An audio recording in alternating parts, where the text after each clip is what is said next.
নমস্কাৰ এই মুহূৰ্তত লৈ আহিছো এটা ডাঙৰ খবৰ যোৰহাটত এবাৰ পদুম ফুলিছে এবাৰ গৌৰৱৰ মেজিক নচলিল যোৰহাটত আৰু এবাৰ মামাৰ হে মেজিক চলিছে যোৰহাটত এবাৰ পদুম ফুলিছে প্ৰত্যেকটো যেটো জিলা পৰিষদতে এবাৰ দেখিবলৈ পোৱা গৈছে বিজেপিৰ পদুম ফুলিছে কংগ্ৰেছৰ হাত নাই এবাৰ যেটো দেখিবলৈ পোৱা গৈছে আৰু গৌৰৱ গগৈক লৈ এবাৰ গৌৰৱ নকৰিলে কংগ্ৰেছীয়ে কিয়নো কংগ্ৰেছ এবাৰ নাই যোৰহাটত এবাৰ পদুম হে ফুলিছে হবিশেষ লৈ আহিছো এই মুহূৰ্তত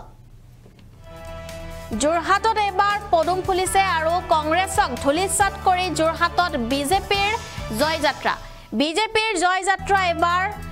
যোৰহাটত 16টা জিলা পৰিষদৰ 15টাই বিজেপিৰ হাতলৈ গৈছে বুলি জানিব পৰা গৈছে আৰু এবাৰ কংগ্ৰেছৰ শোচনীয় প্ৰদৰ্শন দেখিবলৈ পোৱা গৈছে যোৰহাটত যেটো কংগ্ৰেছে গৌৰৱ গগৈক লৈ গৌৰৱ কৰিছিলে কিন্তু যোৰহাটত এবাৰ যেটো দেখিবলৈ পোৱা গৈছে পদুম ফুলিছে তিতাবৰ সমষ্টিত এবাৰ ধুলিসাত হৈছে কংগ্ৰেছ আৰু 26খন গাঁও পঞ্চায়তত মাত্ৰ 2খন আঞ্চলিক পঞ্চায়তত জয়লাভ কৰিছে কংগ্ৰেছে এই মুহূৰ্তত আমি জনাই আছো এটা গুৰুত্বপূৰ্ণ খবৰ কিয়নো কংগ্ৰেছক ধুলিসাত কৰি যোৰহাটত বিজেপিৰ জয়যাত্ৰা আৰু বিজেপিৰ এবাৰ জয়যাত্ৰা যোৰহাটত যেটো গৌৰৱ গগৈক লৈ সকলো কংগ্ৰেছীয়ে প্ৰশংসা কৰিছিলে গৌৰৱ কৰিছিলে কিন্তু সেই যোৰহাটতে এবাৰ বিজেপিৰ পদুম ফুলিছে আৰু বিজেপিৰ এবাৰ পদুম ফুলিছে যোৰহাটত গৌৰৱ গগৈৰ মেজিক নচলিল ইতিমধ্যে একাংশই উল্লেখ কৰিছে যে কোনেও যোৰহাটত এদিনো গৌৰৱ গগৈক নেদেখিলে গৌৰৱ গগৈ সমষ্টিত এদিনো যোৰহাটত নেদেখিলে গৌৰৱ গগৈক আৰু তাৰ বাবে এতিয়া যেটো সকলোৱে এটাই আশা কৰিছে এতিয়া যেন বিজেপিয়ে তেওঁলোকৰ যি দুখ কষ্ট আছে কিয়া দূৰ কৰক আৰু তাৰ বাবে এতিয়া সকলোৱে পদুমতহে ভোট দিছে যোৰহাটত এবাৰ পদুম ফুলিছে কংগ্ৰেছক ধুলিসাত কৰি যোৰহাটত বিজেপিৰ জয়যাত্ৰা 16টা জিলা পৰিষদৰ 15টাই বিজেপিৰ হাতলৈ গৈছে কংগ্ৰেছৰ শোচনীয় প্ৰদৰ্শন দেখিবলৈ পোৱা গৈছে তিতাবৰতো ধুলিসাত কংগ্ৰেছ তিতাবৰত সমষ্টিটো ধুলিসাত হৈছে কংগ্ৰেছ আৰু 26খন গাঁও পঞ্চায়তত মাত্ৰ 2খন আঞ্চলিক পঞ্চায়তত জয়লাভ কৰিছে কংগ্ৰেছৰ এবাৰ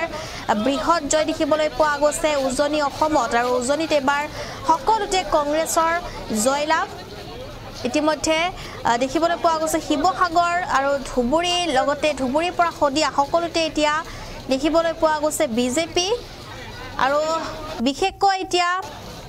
যেহেতু বিজেপিৰ জয়যাত্ৰা এতিয়া উজনি অসমৰ লোকে এতিয়া বিজেপিক আদৰিছে বিজেপিৰ যেটো এতিয়া শ লোকে এতিয়া এনেদৰে তেওঁলোকৰ নিজৰ প্ৰদৰ্শন দেখুৱাইছে আৰু বিজেপিত যেটো জয়যুক্ত হৈছে সকলো আৰু বিজেপিৰ প্ৰাৰ্থীসকল এতিয়া আনন্দিত হৈছে কিয়নো তেওঁলোকে যেটো বহুতো আশা কৰি প্ৰতিদ্বন্দিতা আগবঢ়াইছিলে আৰু ঠিক তেনেদৰে সহাৰি লাভ কৰিছে ৰাইজৰ আৰু তাৰ বাবে এতিয়া হদিয়াটো বিৰোধীক তছনছ কৰি বিজেপিৰ জয়লাভ আৰু 4টা জিলা পৰিষদত বিজেপি দখলৰ দিশে প্ৰতিটো জিলা পৰিষদত বৃহৎ ভোটৰ ব্যৱধানত বিজেপিৰ জয় বৰ্তমান পৰ্যন্ত দেখিবলৈ পোৱা গৈছে বিজেপিৰ অগ্ৰগতি আৰু এতিয়া বহুকেইখন জিলা পৰিষদত ভোট গণনা অব্যাহত আছে আৰু এই ভোট গণনা অব্যাহত থকাৰ মাজতে আমি বহুকেইখন জিলাৰ কথা কৈ আছো যেহেতু যোৰহাটত কিন্তু এবাৰ বিজেপিৰ জয়যাত্ৰা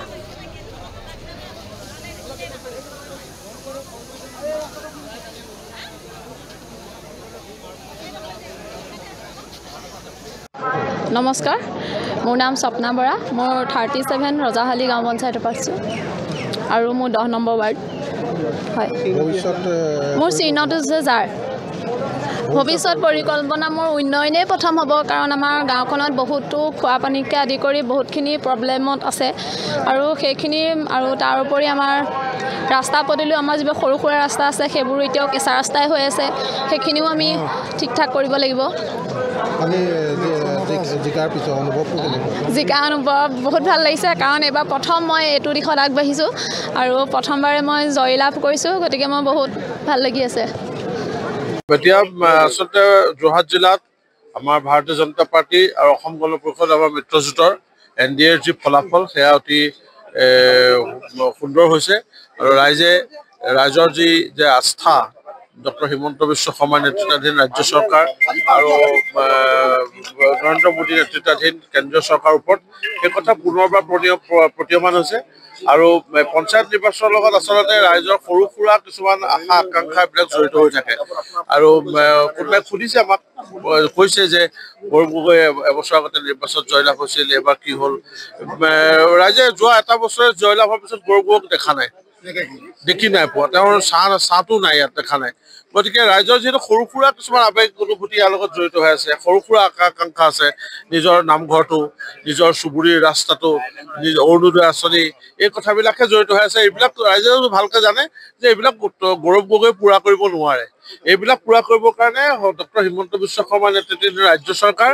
আৰু নৰেন্দ্ৰ মোদীৰ নেতৃত্বাধীন কেন্দ্ৰীয় চৰকাৰ সহায় লাগিব সেইকাৰণে সকলো আমি ৱাৰ্ডৰ পৰা দেখিছোঁ ৱাৰ্ডত আমাৰ যিবিলাক নিৰ্দলীয় প্ৰাৰ্থী জয় হৈছে বেছিভাগেই NDA সমৰ্থিত নিৰ্দলীয় প্ৰাৰ্থী এতিয়ালৈকে প্ৰায় 100 ৱাৰ্ডৰ ৰিজাল্ট ওলাই গৈছে আৰু 10খন আঞ্চলিক পঞ্চায়তৰ ৰিজাল্ট ওলাই গৈছে তাৰপিছত 9খনতেই আমাৰ NDA প্ৰাৰ্থী জয়লাভ হৈছে 16খন জিলা পৰিষদৰ আসনত 16খনতে ভাৰতীয় জনতা পাৰ্টীৰ আৰু অসম গণ পৰিষদৰ প্ৰাৰ্থী আগবাঢ়ি আছে গতিকে এই গোটেইকেইটা কথাই প্ৰমাণ কৰিছে যে যি আৱেগ লৈ ৰাইজে গৌৰৱ গগৈক ভোট দিছিলে সেই আৱেগ এতিয়া নাই আৰু সেই এতিয়া যোৰহাট জিলাত ভাৰতীয় জনতা পাৰ্টী আৰু অসম গণ পৰিষদৰ মিত্ৰজোঁটৰ ওপৰত ৰাইজৰ আশা আকাংক্ষা ৰাইজৰ আস্থা এয়া অটুট আছে লোকসভা নিৰ্বাচনত গৌৰৱ গগৈ যি মানে গৌৰৱ গগৈ মেজিক আছিলে